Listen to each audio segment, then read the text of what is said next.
कितना पे? मी काय विचार करते, मी मर्सिडीज घेऊ का BMW घेऊ? तुला काय वाटतं? मर्सिडीज. मग मर्सिडीज घेण्यापेक्षा ऍक्टिवा वगैरे घ्यायची का? हाय. छे, कसली मैत्रीण तू. बरं एक काम कर ना, बोल ना. मला 2,000 रुपये पाठवते का?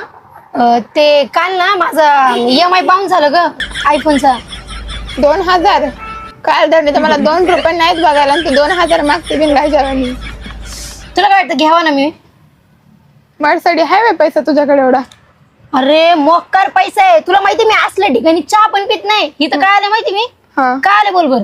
का आली? काल हे बोल ना. का आली सांग की. तुझ्यासाठी आले. माझ्यासाठी इथे चहा प्यायला आली? मग स्टारबक्सच्या शिवाय मी कुठंच जात नाही. तिथंच कॉफी पिते मी. तुला काय सांगू. पण तुझी इच्छा आहे ना की मी इथं चहा प्यावा, म्हणून मी इथं चहा प्यावा. जाऊ दे नको पिऊ इथं तुझ्या. अरे कशाला आता मी घेतलीये, जाऊ दे पिते आता.